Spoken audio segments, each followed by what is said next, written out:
શ્રી ગણેશાય નમઃ. જય શ્રી કૃષ્ણ. આજે આપણે પુરુષોત્તમ માસનો બીજો અધ્યાય કહીશું. નારદજીનો પ્રશ્ન. સૂત પુરાણના આ વચનો સાંભળી બધા તેમને ધન્યવાદ આપવા લાગ્યા.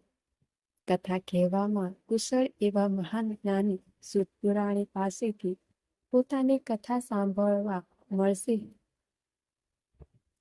એમ જાણીને તેઓ ઘણા ખુશ થયા.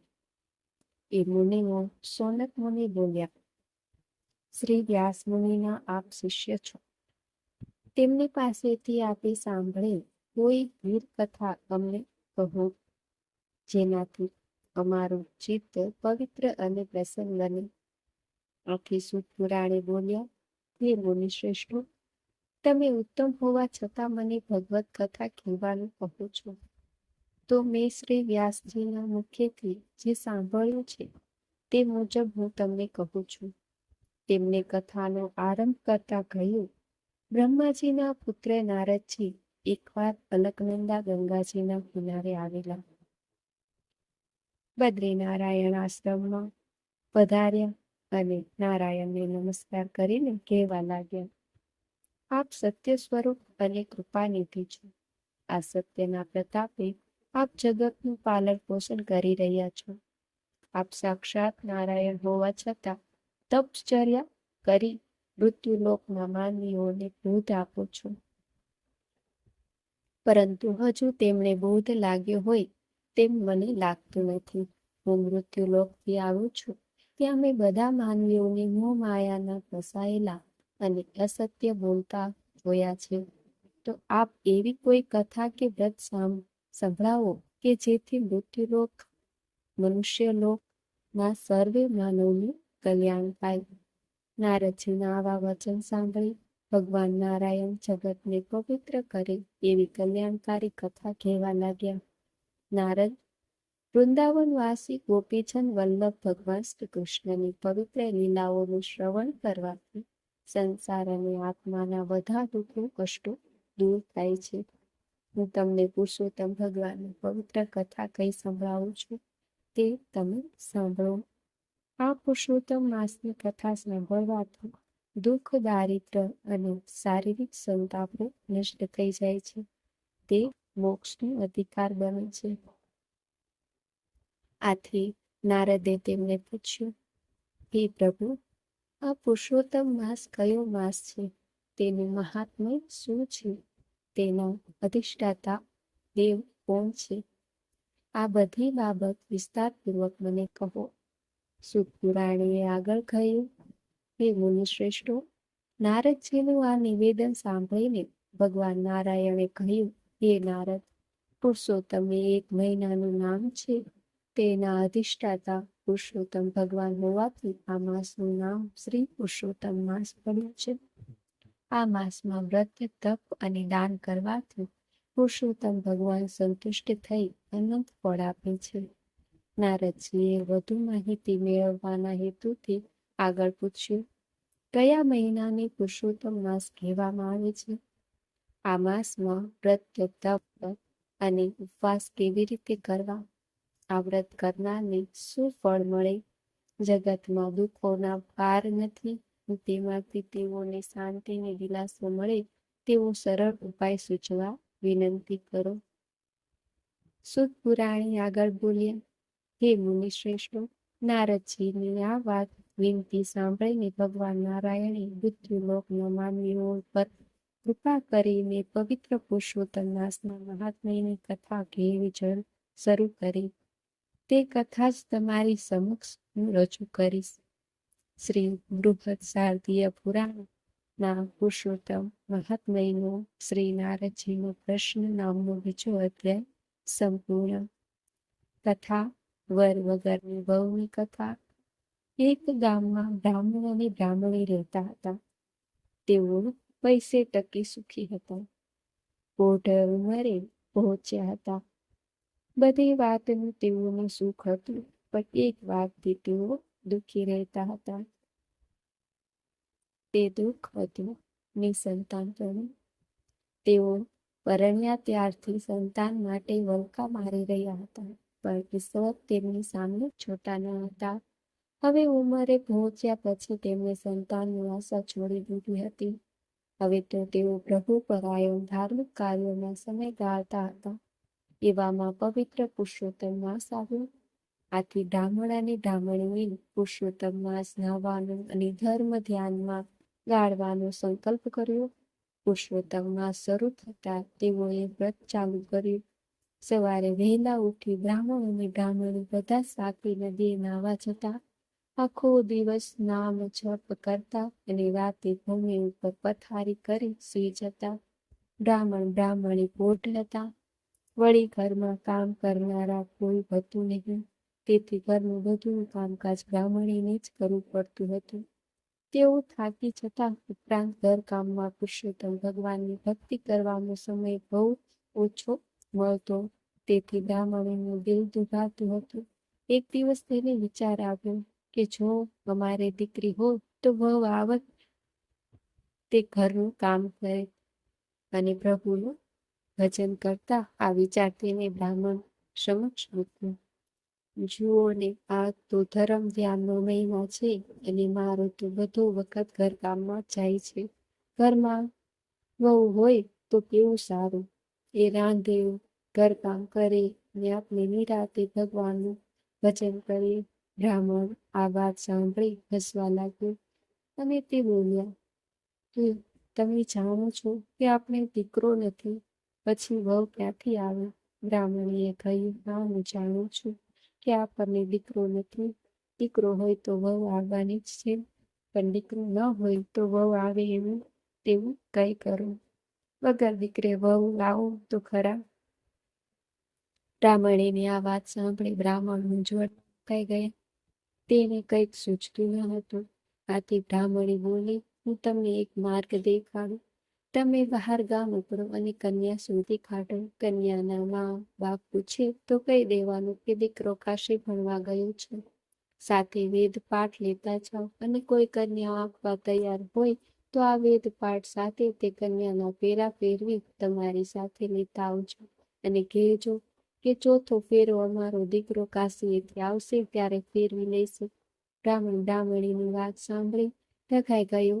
તે પણ મનોમન વિચારવા લાગ્યો. બ્રાહ્મણ બોલ્યું, જેવી ભગવાનની ઈચ્છા, એકવાર કામ તો પાર પાડું, પછી જેવી હરિની ઈચ્છા. બ્રાહ્મણ તો બીજે દિવસે સવારમાં પહોરમાં ખંભે ખડીયો ભરાવીને પુત્રવધૂની શોધમાં નીકળી પડ્યો. ચાલતા ચાલતા જે ગામ આવે ત્યાં બ્રાહ્મણનું ઘર નજરે પડે ત્યાં કન્યાની ભાળ કાઢતો. આમ ફરતા ફરતા એક ગામમાં એક ગોર મહારાજના ઘરમાં રૂપાળી કન્યા તેના જોવામાં આવી. તે કન્યાને જોઈને બ્રાહ્મણની આંખો ઠરી. તેને જોઈ બ્રાહ્મણને ઘણો આનંદ થયો. તેના મનમાં થયું કે જો આવી વહુ ઘરમાં હોય તો ઘર દીપી ઉઠે. બ્રાહ્મણે ગોર મહારાજ આગળ સગપણની વાત કરી. ગોર મહારાજે કહ્યું, તમારી વાત માન્ય રાખું છું, પણ મૃત્યુ જોયા વગર સગપણ કેવી રીતે થાય? મેં છોકરાને લઈને અહીં આવો. અગર હું ત્યાં આવીને છોકરાને જોઉં લઉં પછી સગપણ નક્કી કર્યો. બ્રાહ્મણ મૂંઝાયો છતાં હિંમત એકઠી કરીને બોલ્યો, ભાઈ, વાત એમ છે કે મારો દીકરો કાશીએ ભણવા ગયો છે. તે ભણીને પાછો આવવા વાર લાગે તેમ છે. જો તમે કબૂલ થયા હોય તો હું પોથી લાવ્યો છું. તેથી સાથે આપણે તમારી દીકરીના 3 ફેરા ફેરવી દઈએ. ચોથો ફેરો મારો દીકરો કાશીએથી આવશે ત્યારે અમે ફેરવી દઈશું. ગોર મહારાજે વિચાર્યું, બ્રાહ્મણનું ઘર પૈસે ટકે સુખી છે. દીકરો કાશીએ ભણવા ગયો છે, તેથી તે પણ વિદ્વાન થઈને આવશે. ઘરમાં ગોઢ પતિ પત્ની જ છે. આવું બધી રીતે યોગ્ય ઘર મળે છે તો મોં ધોવા શા માટે જવું? આમ વિચારી તે ઘરમાં જઈને પત્નીને બધી વાત કરી. તેમની પત્ની પણ તેમની વાતમાં સંમત થઈ. ગોર મહારાજે બહાર આવીને બ્રાહ્મણને કહ્યું, અમે અમારી દીકરી તમારા દીકરા સાથે પરણાવવા તૈયાર છીએ. ઘડિયા લગ્ન દીધા. પોથી સાથે 3 ફેરા ફેરવીને ગોર મહારાજે પોતાની કન્યા બ્રાહ્મણ સાથે સાસરીએ વળાવી. બ્રાહ્મણ તો પુત્રવધૂને લઈને ઘેર આવ્યો. બ્રાહ્મણને રૂપાળી કન્યા જોઈને આનંદનો પાર ન રહ્યો. વહુના લક્ષણ બારણામાં એ કહેવત મુજબ વહુએ ઘરમાં પગ મૂકતા વેત બધું કામકાજ ઉપાડી લીધું. બ્રાહ્મણીને તો નિરાશ થઈ. એ તો સુખી પ્રભુ ભજન કરવા લાગી. વહુને ઘરની ચાવીઓ સોંપી. એક દિવસની વાત, બ્રાહ્મણી નદીએ સ્નાન કરવા ગયા હતા. વહુ ઘરમાં રસોઈ કરતી હતી. ત્યાં પડોશન દેવત્વા લેવા આવી. ઘરમાં રૂપાળી વહુને જોઈ એના આશ્ચર્યનો પાર ન રહ્યો. એ પૂછવા લાગી, તમે કોણ છો? આ ઘરમાં મેં તમને પહેલી વાર જોયા.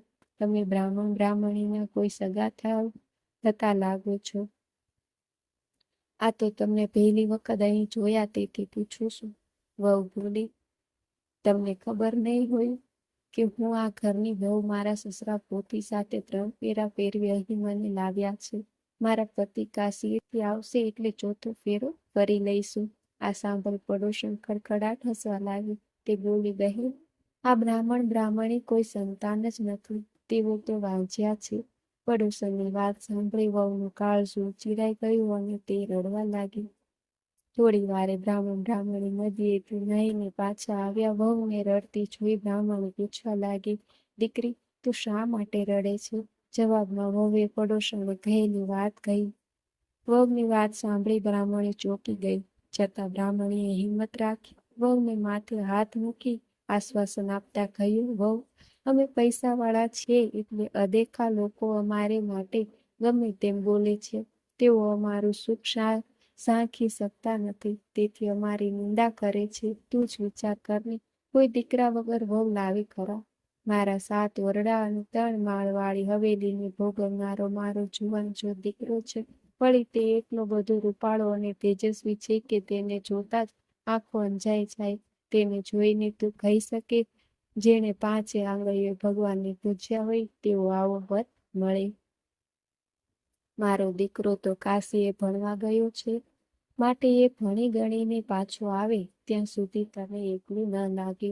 એટલા માટે લે આ 7 ઓરડાની ચાવીઓ. દરેક ઓરડામાં ખાવા પીવાની અને શણગારની વસ્તુઓ પડી છે. ખાઓ પીવો અને ભેરો ઓઢો. પણ એક વાતનું યાદ રાખજો કે 7નો ઓરડો ઉઘાડશો નહીં. હવે હવેલીના 3 માળ જોયા હતા, પણ તેમાં 7 ઓરડા બંધ હતા.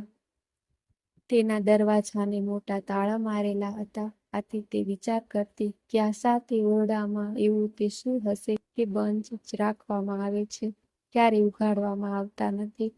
વહુ પાસે 7 ઓરડાની ચાવીઓ આવી એટલે તેની મનમાં દરપત રહી નહીં. એક દિવસ બ્રાહ્મણી દેવદર્શને ગયા ત્યારે વહુએ પહેલો ઓરડો ખોલ્યો તો તેમાં મીઠાઈ પકવાન જોયા. બીજા ઓરડામાં હીરના ચીર જોયા.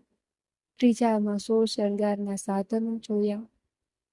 આમ દરેક ઓરડામાં સમૃદ્ધિની છોડ તૂટતી જોઈ. પછી વહુને 7મા ઓરડો જોવાની એટલી જિજ્ઞાસા થઈ કે તેને સાસુની આજ્ઞાનો ભંગ કરીને 7મો ઓરડો ઉઘાડ્યો. ઓરડામાં પગ મૂકતાની એ ત્રીજી ગઈ. ઓરડાની વચ્ચે એક દિવ્ય તેજવાળો યુવાન દીવાના અંજવાળે પોથી વાંચી રહ્યો હતો. આખા ઓરડામાં સુવાસ પસરેલી હતી. તો આ જોઈને સ્તંભ થઈ યુવાનને જોવા લાગી. તે ઉંબરામાં જ ઊભી રહી ગઈ. તેની ઓરડામાં જવાની હિંમત ન ચાલી. બારણું ઉઘાડવાનો અવાજ સાંભળી યુવાને બારણા તરફ દ્રષ્ટિ કરી અને બોલ્યું, તમે બારણું કેમ ઉઘાડ્યું? બારણું બંધ કરી દો. મારા માતા પિતાનું પુરુષોત્તમ માસનું વ્રત તૂટશે. વેદનો પાઠ અધૂરો રહેશે. તમે પોથી સાથે 3 ફેરા ફર્યા એ હું જાણું છું. વ્રત પૂર્ણ થયા પછી ચોથો ફેરો હું ફરીશ. વહુની આંખમાં હર્ષના આંસુ આવી ગયા. તેને તરત બારણું બંધ કર્યું. જ્યારે તેને સાસુ સસરા મંદિરેથી દર્શન કરીને પાછા ઘેર આવ્યા ત્યારે તે ઠાવકી થઈને અનાજ સાફ કરી રહી હતી. તેને સાસુ સસરાને જમવા બેસાડી દીધા અને પોતે પણ જમી લીધું. પરંતુ પોતે આજ્ઞાનો ભંગ કરીને 7મો ઓરડો ઉઘાડ્યો હતો તે વાત કોઈને ન કરી. હવે તે સારી રીતે સાસુ સસરાની સેવા ચાકરી કરતી હતી અને દરરોજ પ્રેમથી તેઓને જમાડતી હતી. આમ ને આમ પુરુષોત્તમ માસ પૂર્ણ થયો. હવે વ્રતના ઉજવણા થવા માંડ્યા. બ્રાહ્મણીએ પણ સારી રીતે વ્રતનું ઉજવણું કર્યું. વહુને થયું કે હવે મારા પતિ માટે સાસુ સસરાને પૂછવું. તેને સાસુ સસરા પાસે જઈને પૂછ્યું, પુરુષોત્તમ માસ પૂરો થયો, તેનું ઉજવણું પણ થઈ ગયું. તમારા દીકરાને બોલાવો એટલે હું તેમની સાથે ચોથો ફેરો ફરી શકું. વહુની વાત સાંભળી સાસુ સસરા પરસેવે રેબઝેબ થઈ ગયા. દીકરો તો હતો નહીં, લાવો ક્યાંથી? તેમની લાજ પુરુષોત્તમ ભગવાન સિવાય કોઈ રાખે તેમ નહોતું. મારા દીકરા સાથે ચોથો ફેરો ફેરવીશ. તેમની વહુને કહ્યું, વહુ તમે ફિકર ન કરો, થોડા દિવસમાં મારા દીકરા સાથે ચોથો ફેરો ફેરવીશ. હવે બહાનું કઢાય તેમ નહોતું. આબરૂ જવાની ઘડી આવી પહોંચી હતી. તેઓ પુરુષોત્તમ ભગવાનને યાદ કરી સહાય કરવા મનમાં ગણગણી રહ્યા હતા. સાસુ સસરાને મૂંઝાતા જોઈ વહુ બોલ્યા, તમે આમ મૂંઝાવો છો શા માટે? તમારા દીકરાને બોલાવું છું. બ્રાહ્મણે ચકિત થઈને એકબીજા સામે તાકી રહ્યા. તેમને લઈને વહુ સાતમા ઓરડા આગળ આવી અને બારણું ઉઘાડ્યું તો ઓરડામાંથી તેજસ્વી પુરુષોત્તમ ભગવાન બહાર આવ્યા. યુવાનનું તેજસ્વી રૂપ જોઈને જ બ્રાહ્મણ સમજી ગયા કે આ યુવાન તે જ પુરુષોત્તમ ભગવાન છે. તેમના વ્રતના પ્રભાવે પ્રસન્ન થયા લીલા તેમને કરી છે. તેઓ સ્વયં તેમના પુત્ર તરીકે પ્રગટ થયા છે. ભક્તની લાજ રાખવા તેઓ સ્વયં પધાર્યા છે. બ્રાહ્મણે તેમના પગમાં પડ્યા અને ગળે લગાવ્યા. વહુ પણ યુવાનને પગે પડી. તે જ દિવસે બ્રાહ્મણના ઘરે ચોરી રચાઈ. ચોરીમાં ગોર મહારાજે હસ્તમેળાપ કરાવી ચોથો ફેરો કરાવ્યો. આમ લગ્ન વિધિ પૂર્ણ થયા. વહુ હર્ષ ખેલી બની ગઈ. બ્રાહ્મણ અને બ્રાહ્મણી પણ હર્ષ પામ્યા. તેમને તો પુરુષોત્તમ માસના વ્રતના પ્રતાપે તેમની લાજ રહી અને વગર દીકરે વહુ આવી. હે પુરુષોત્તમ ભગવાન, જેવા તમે બ્રાહ્મણીને ફળ્યા તેવા પુરુષોત્તમ માસનું વ્રત કરનાર, નાનાર્થી મુકતા તેમજ કથા વાંચનાર અને સાંભળનાર સૌને ફળજો. બોલો શ્રી પુરુષોત્તમ ભગવાનની જય.